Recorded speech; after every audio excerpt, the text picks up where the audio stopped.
نحمده ونصلي على رسوله الكريم اما بعد فاعوذ بالله من الشيطان الرجيم بسم الله الرحمن الرحيم رب اشرح لي صدري ويسر لي امري واحلل عقدة من لساني يفقهوا قولي۔ طالب علم کا قرآن کو سمجھے بغیر ہی دنیا سے چلے جانا بہت بڑے خسارے کی بات ہے۔ ابن قیم رحمہ اللہ کہتے ہیں یہ کس قدر پریشانی کی بات ہے اور کتنا بڑا خسارہ ہے کہ جو اپنے اوقات کو علم حاصل کرنے میں صرف کرتا ہے، یعنی ساری عمر علم کے رستے میں انسان رہتا ہے، لیکن وہ اس حال میں دنیا سے جاتا ہے کہ اس نے قرآن کی حقیقتوں کو سمجھا ہی نہیں ہوتا اور نہ ہی براہ راست اس کے دل پر اس کے راز اور معانی واقع ہوتے ہیں۔ واللہ المستعان۔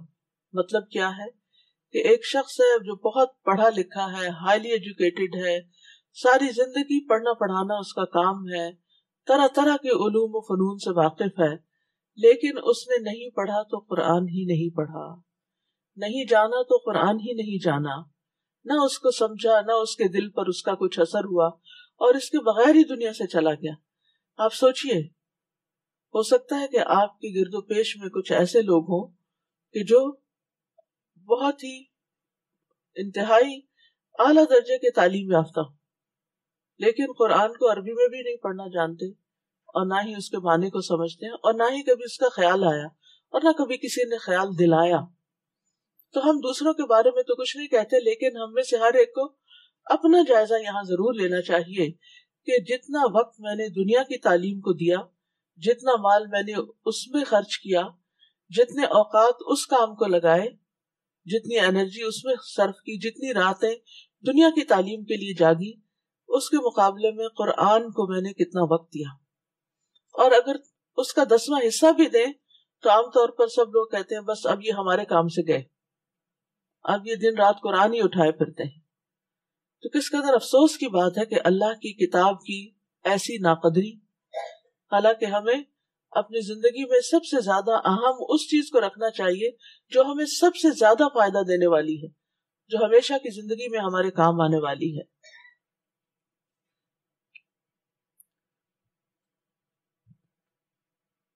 27واں پارہ۔ اعوذ باللہ من الشیطان الرجیم، بسم اللہ الرحمن الرحیم۔ قال فما خطبكم أيها المرسلون؟ قالوا إنا أرسلنا إلى قوم مجرمين لنرسل عليهم حجارة من طين مسومة عند ربك للمسرفين۔ شروع کرتی ہوں اللہ کے نام سے جو بے انتہا مہربان نہایت رحم فرمانے والا ہے۔ قال فما خطبكم أيها المرسلون۔ ابراہیم علیہ السلام نے ان فرشتوں سے پوچھا، اے بھیجے ہوئے قاصدو، تمہارا کیا مقصد ہے؟ وہ کہنے لگے، ہم ایک مجرم قوم کی طرف بھیجے گئے ہیں تاکہ ان پر مٹی کے پتھر برسائیں جو حد سے بڑھنے والوں کی ہلاکت کے لیے آپ کے رب کے ہاں سے نشان زدہ ہیں۔ پھر وہاں جتنے مومن تھے ہم نے انہیں نکال لیا، چنانچہ ہم نے وہاں ایک گھر کے سوا کوئی مسلمانوں کا گھر نہ پایا، اور وہاں ان لوگوں کے لیے ایک نشانی چھوڑ دی جو دردناک عذاب سے ڈرتے ہیں۔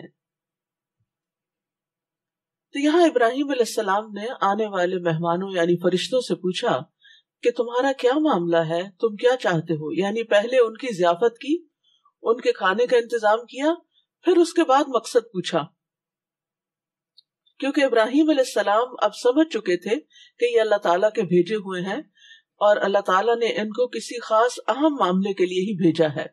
تو انہوں نے کہا کہ ہمیں مجرم قوم کی طرف بھیجا گیا ہے، یعنی قوم لوط کی طرف۔ اور انہوں نے قوم لوط جو تھی اس کو مجرم قوم کیوں کہا گیا؟ کیونکہ انہوں نے شرک بھی کیا، اپنے رسول کو جھٹلایا اور ایسی برائی کا ارتکاب کیا جس کا ارتکاب اس سے پہلے دنیا میں کبھی کسی نے نہیں کیا تھا، تو پھر ان کا انجام بھی اتنا ہی بھیانک ہوا اور ان پر پتھروں کی بارش برسائی گئی، اور ہر پتھر پر اس شخص کا نام لکھا ہوا تھا جس کو اس پتھر کا شکار ہونا تھا، کیونکہ وہ گناہوں میں بڑھ گئے تھے اور حدود پھلانگ گئے تھے، اس لیے ان پر یہ عذاب آنے والا تھا۔ لیکن ابراہیم علیہ السلام انتہائی نرم دل اور مہربان انسان تھے، ان کے دل پہ بڑی تکلیف گزری جب انہیں پتا چلا کہ اب اس قوم کے خاتمے کا وقت آ گیا ہے، تو وہ قوم لوط کے بارے میں جھگڑنے لگے کہ شاید اس طرح اللہ سبحانہ تعالیٰ ان سے عذاب کو ٹال دے، لیکن اللہ تعالیٰ نے فرمایا کہ اب تو یہ تیرے رب کا حکم آ گیا ہے اور عذاب آنے والا ہے جو ٹل نہیں سکتا۔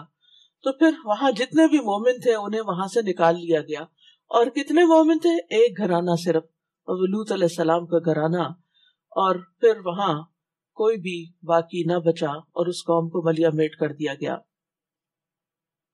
تو بہرحال اللہ سبحانہ تعالیٰ بندوں کے سامنے قصے اور واقعات بیان کرتے ہیں تاکہ لوگ ان سے عبرت حاصل کریں، ان سے سبق سیکھیں، اور اس قصے میں ابراہیم علیہ السلام کی فضیلت کی طرف اشارہ ہے کہ کس طرح اللہ سبحانہ تعالیٰ نے ان پر مہربانی کی، اور پھر کس طرح ان کے اندر اچھے اخلاق تھے، مہمان نوازی تھی، اور اسی طرح یہ ہے کہ مہمان نوازی بھی بڑے اعلیٰ درجے کی تھی کہ انہوں نے بہترین طریقے سے ان کی عزت افزائی کی اور خاموشی کے ساتھ ان کے لیے بھنا ہوا بچڑا لے کر آئے۔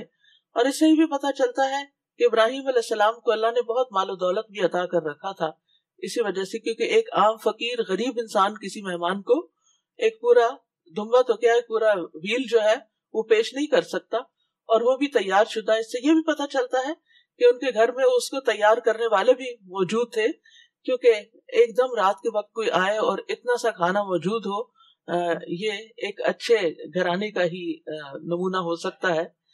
پھر اسی طرح یہ ہے کہ ابراہیم علیہ السلام نے مہمانوں سے ان کے آنے کا مقصد بعد میں پوچھا، پہلے ان کی مہمانی کی، اور پھر یہ ہے کہ جلدی کی، یعنی مہمان نوازی میں دیر نہیں کرنی چاہیے۔ اور پھر اسی طرح یہ بھی ہے کہ اگر کھانا کسی اور مقصد کے لیے تیار کیا گیا ہے گھر والوں کے لیے، اور اگر مہمان آ جائے تو ان کو پیش کر دیا جائے، تو اس میں کوئی مہمانوں کی اہانت کی بات نہیں ہوتی۔ پھر اسی طرح یہ ہے کہ حضرت ابراہیم علیہ السلام نے مہمانوں کی خود خدمت کی، یعنی خود لے کر آئے، خود پاس بیٹھے، خود ان سے کہا کہ آپ کھاتے کیوں نہیں ہیں، اور ان کو کھلانے کی طرف رغبت دلائی، لیکن اور اس کو اپنا شرف سمجھا۔ تو اس سے یہ بھی پتہ چلتا ہے کہ مہمان نوازی جو ہے وہ گھر کے بڑوں کو بھی کرنی چاہیے، وہ ان کو بھی پاس بیٹھنا چاہیے، ان کو بھی ٹائم دینا چاہیے۔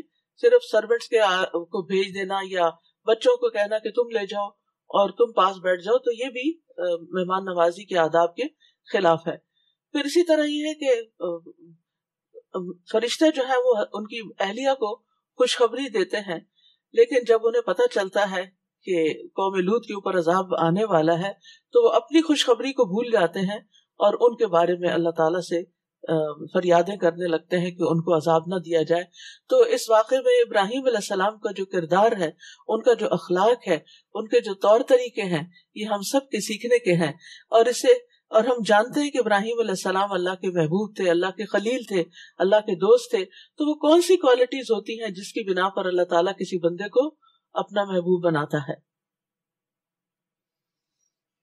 وَفِي مُوسَىٰ إِذْ أَرْسَلْنَاهُ إِلَىٰ فِرْعَوْنَ بِسُلْطَانٍ مُّبِينٍ، اور موسیٰ کے واقعے میں بھی ایک اہم نشانی چھوڑی ہے، اور موسیٰ کے واقعے میں بھی ایک نشانی ہم نے چھوڑی ہے۔ جب ہم نے اسے صریح معجزہ دے کر فرعون کی طرف بھیجا تو اس نے اپنی طاقت کے سبب منہ پھیر لیا اور کہنے لگا کہ یہ جادوگر یا دیوانہ ہے۔ پھر ہم نے اسے اور اس کے لشکروں کو پکڑ لیا اور سمندر میں پھینک دیا، اور وہ تھا ہی قابل ملامت۔ اور عاد کے قصے میں بھی ایک نشانی چھوڑی ہے، جبکہ ہم نے ان پر تباہ کن آندھی چھوڑ دی، وہ جس چیز پر بھی گزرتی اسے بوسیدہ ہڈی کی طرح چکنا چور کر دیتی۔ اور سمود میں بھی ایک نشانی چھوڑی، جب ان سے کہا گیا کہ ایک خاص وقت تک فائدہ اٹھا لو، مگر اس تنبیہ کے باوجود انہوں نے اپنے رب کے حکم سے سرکشی کی، تو ان کے دیکھتے دیکھتے ہی انہیں بجلی کے عذاب نے آ گھیرا۔ پھر نہ تو ان میں کھڑے ہونے کی سکت رہ گئی اور نہ ہی وہ اپنا بچاؤ کر سکتے تھے۔ اور اس سے پہلے ہم نے قوم نوح کو ہلاک کیا تھا، بلا شبہ وہ نافرمان لوگ تھے۔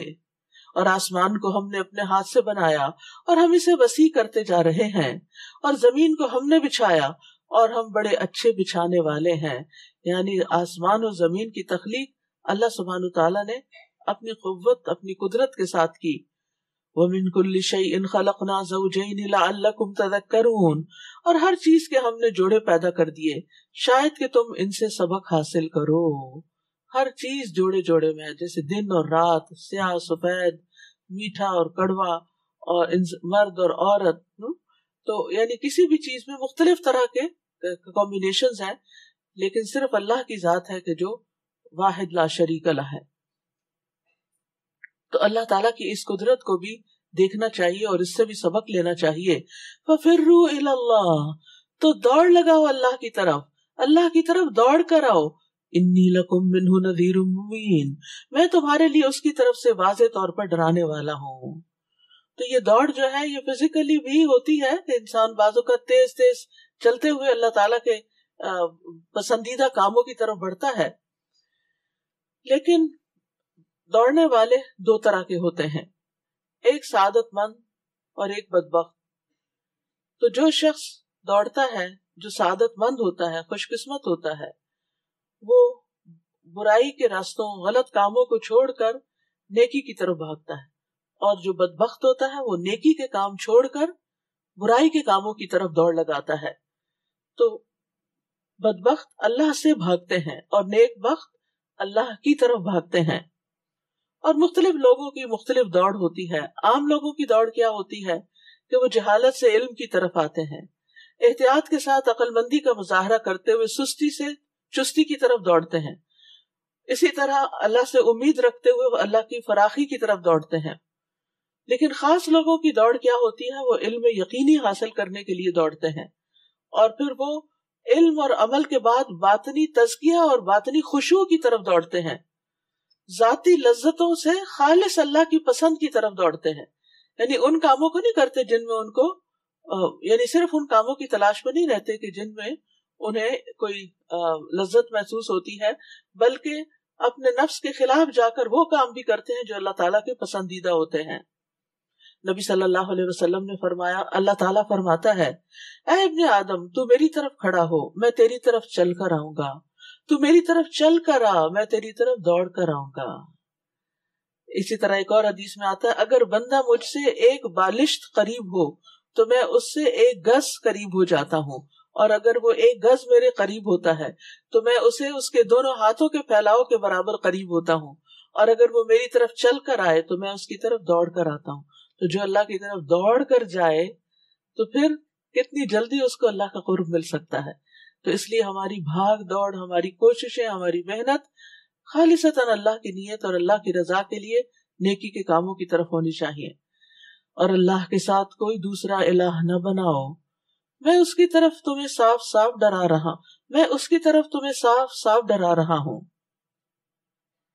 اسی طرح ان سے پہلے جو رسول بھی آیا اسے لوگوں نے یہی کہا کہ وہ جادوگر ہے یا دیوانہ ہے.